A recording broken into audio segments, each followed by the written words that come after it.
Hello and welcome to Behind the Bearcat. This is the podcast where the Northwest Missouri State University Career Services Office chats with Northwest faculty, staff, students, alumni, and friends to hear about their career journeys, how they got to where they are, and how they became Bearcats. I'm Northwest Internship Coordinator Travis Klein. And I'm Hannah Christian, the Director of Career Services here at Northwest. And today's guest on our show is Matt Bax. Welcome, Matt.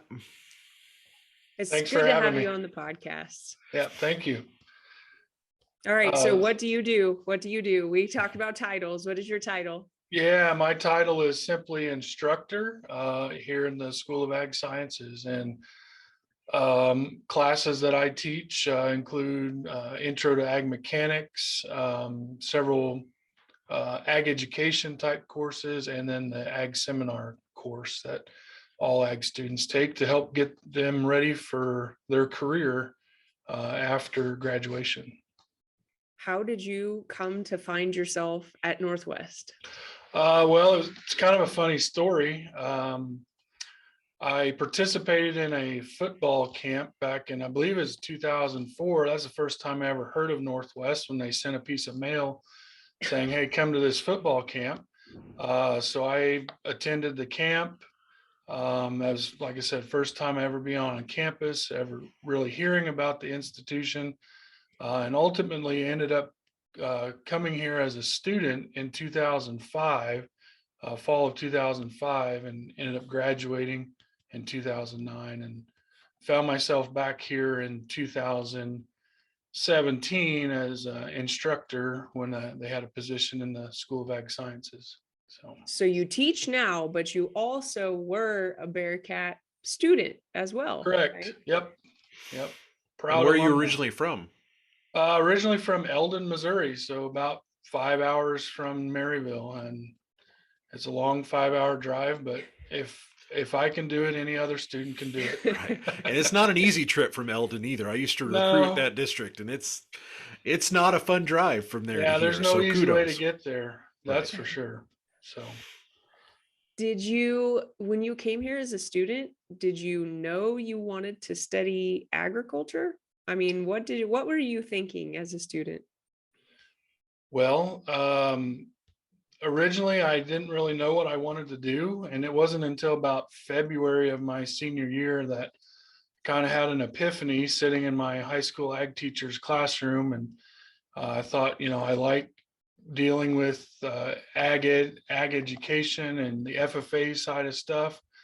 And I liked working with other students and helping them be successful. And then that just kind of clicked, and I ended up in ag education, and I followed that all the way through, picked up a horticulture minor while I was here.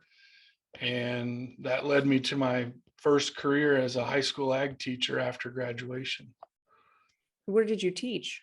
Originally taught in Smithton, Missouri, which is about 7 miles east of Sedalia. That was my first big kid job, I guess, after graduation. And I was there for 8 years before coming to Northwest. Is there a difference between, or maybe speak to the differences or lack of differences between teaching high school or the younger age group and then college students?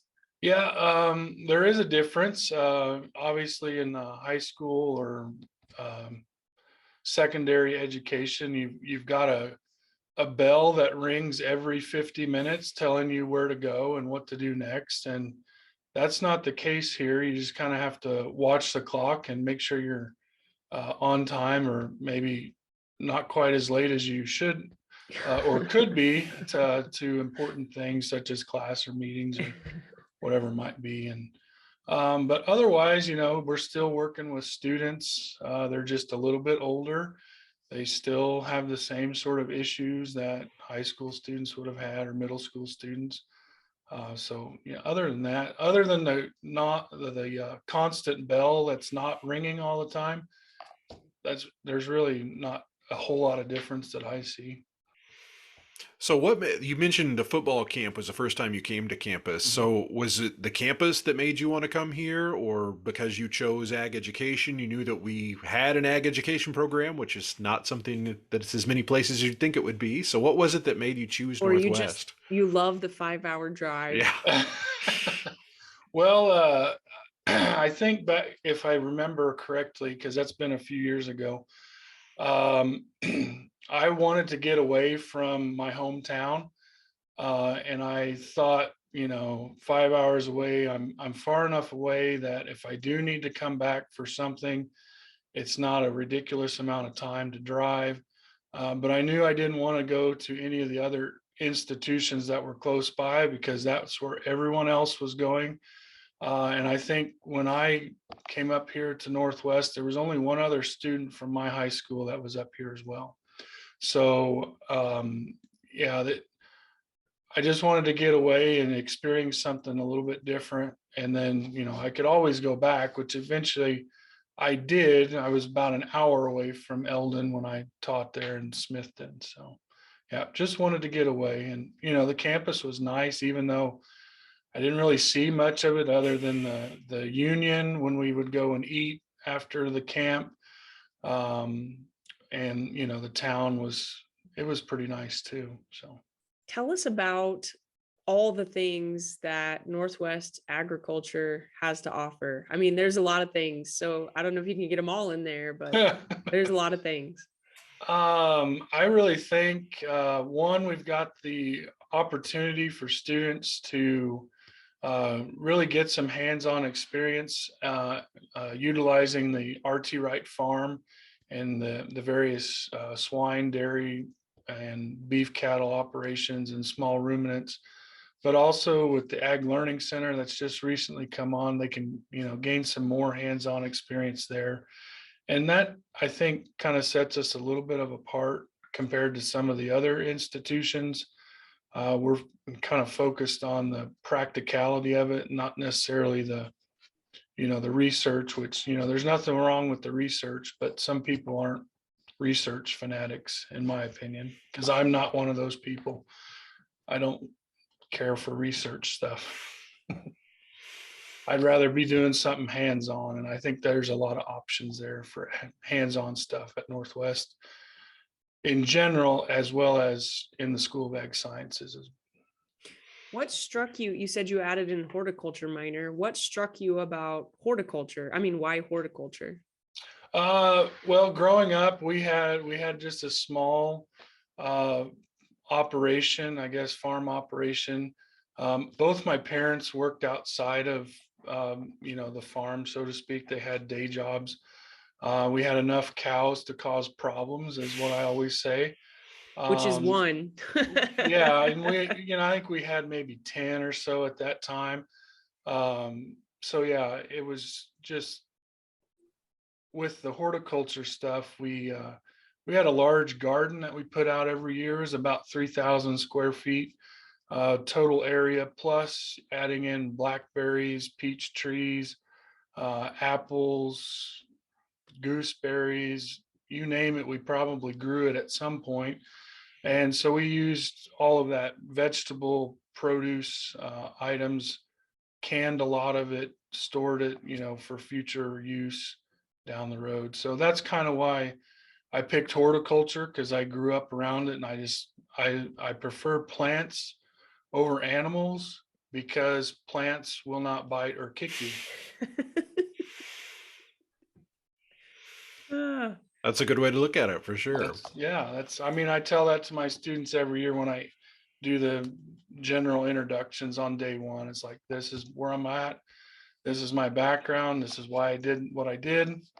Take it or leave it, I guess. Mhm.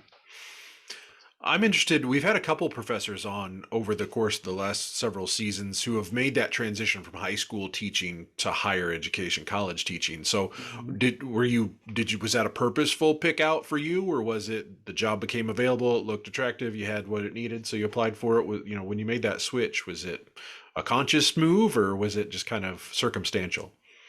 I'd say it was conscious because I inquired about it. I talked to our director, Rod Barr. He was my advisor during my undergrad time here. I talked to him about it, kicked the idea around with my wife because we just moved to a new house. We bought a house and some property in Stover, Missouri, kind of halfway between both of our jobs. And so it was going to be a huge undertaking if I did go for it. And we thought it over quite a bit. And it was actually about the day or so before the job posting closed that I actually put my name in the hat.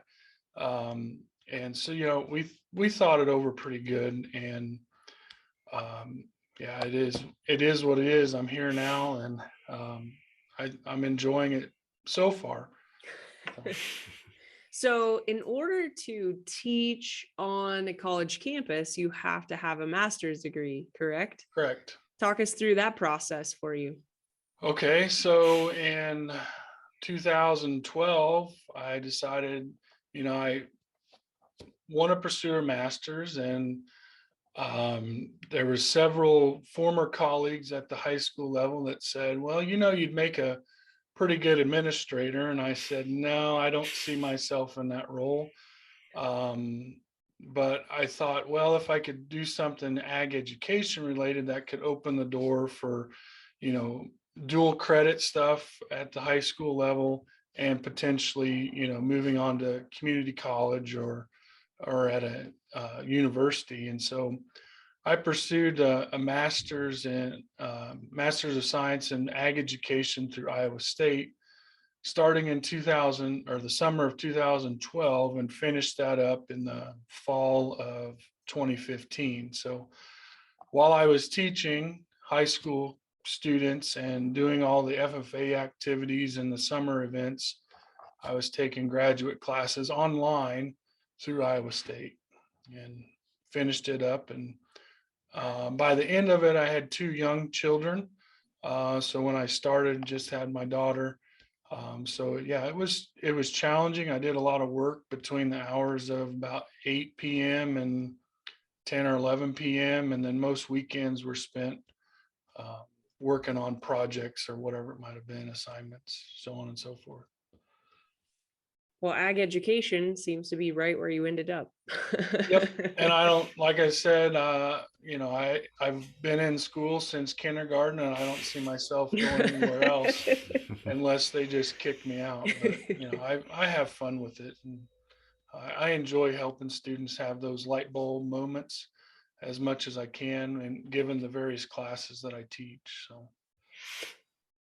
Go ahead, Travis. I was just going to say, you teach some really interesting classes that are unique to ag and to, like ag mechanics. You're welding, you're doing super hands-on stuff that, the accounting students typically aren't doing. So those sorts of classes are probably a lot different than, students are used to in their thing. Is there anything special with those that you have to do? I'm sure specialized equipment. Do you have to have certain training for that, or? I don't know that there's any. I'm sure there's some specific training out there, but as far as the equipment that we utilize, it's the pretty standard stuff that you would find in even a residential home person that would be using a table saw or drill press. So I don't think anything's overly specialized, and in whatever training we do need, we just go through it in the class itself and do talk about safety and making sure that we're safe, and do demonstrations on how to use it properly to make sure that the students are comfortable utilizing whatever piece of equipment it might be. Yeah, I think about our students that work in our office using power tools, and my blood pressure starts to go up. So I can't imagine a classroom full of students. Each semester brings a new skill set of students in, and so I try to get a feel for where they're at as far as their level of comfortableness, I guess is the word. And then we just go from there. And, I let them know that, we're probably going to start here at the basics, and then we'll work our way up, and, we'll catch you wherever you might fall, and in that spectrum, and get you the needed knowledge that you need to be successful. So. If you had, of course, we are career services, right? So we visit with your students every semester talking about resumes, they have to do mock interview day. Yep. What would you say is the most important, like what things do students really need to focus on to be able to get that first job right out of college? Be willing to learn.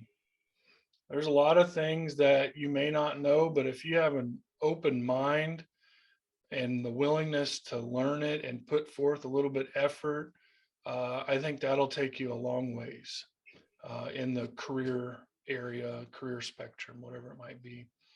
Just be open to learning something, even if you kind of know what's going on. Always be able to take someone else's information and then mesh whatever information together to make it best for your situation. So, yeah, willingness to learn is a big thing, and showing up, I guess, too. It's hard to learn when you don't show up. So I think those Yeah, go it's right hard together. to, Yeah. yeah. So I that mean, would I be want to my do a big. whole podcast on showing up, Travis. Like, let's say that for future reference. I mean, there is a lot to say for that, right? So as a college instructor, college level instructor, you mentioned it at the very beginning. Show up to class, right? Step Mhm. one. Employee, show up to work, right? Whatever Exactly. that looks like in the environment that you're working in. And it seems silly for us as employers or as, hiring managers or professors. It seems silly that we have to preach show Yep. up, but really and truthfully, show up. Mhm. That's half the battle. I was told when I took my first job at Smith, and the principal at the time, he said, I'll never forget this. He said, fake it till you make it. There's some days you don't want to be there. And, that still happens all throughout your work career, but sometimes you just have to go in there, do what you need to do. And, when the day's done or when your hours are up, go home and do something to take your mind off whatever it is bothering you. Northwest is kind of a unique place that we hire a lot of former students to then be professors. So, what's it like to be colleagues with some of the folks that were your professors and instructors when you were here? That's Or are you at all, or have they all gone now? well, I It's kind not been of, that long. You're pretty yeah, young, it so hasn't been that long, but the only one that's still remaining that was a instructor of mine is Rod Barr. So, I mean, we've had a pretty good relationship since I started as an undergrad student. And, but otherwise it was rather interesting, and I don't know how to describe it, interviewing with former faculty members that I had as instructors or professors. And I never really had an issue with it. I usually get along with just about anybody. But there was a little bit of level of professionalism that I still um, provided towards them, or made sure that, I kind of still looked at them as an instructor and a colleague. It was just kind of a weird mix. I don't know how you get over that, but you just do your best. And I'm not sure you do. yeah, I don't think so, but yeah, you just do your best. And I still, occasionally will still see some of the former faculty members, retirees that are around town, and I, still say hi and they ask how you're doing. So it's just kind of a, even though I maybe didn't teach with them, but had them as a faculty member, was at least around them, they're still very much personable, ask how you doing. So yeah, it's just kind of odd, but you just work with it the best you can. Anything else, Travis? I was Coming just to your I brain? was just thinking, for students that want to go into ag education and want to be ag teachers, Mhm. what advice do you have for them? Is there anything that they, should be aware of or be thinking about? Uh, well, as we know, education's in a weird time right now, and that might deter some individuals. But I truly think if you have the desire to go into ag education, um, and the willingness to wanting kind of help the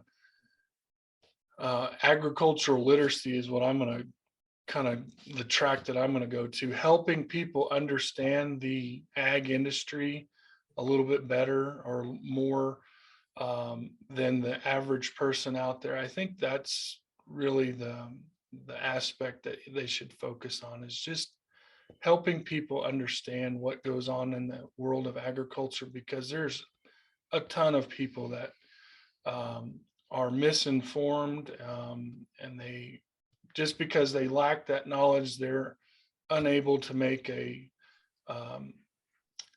decision that's based on true knowledge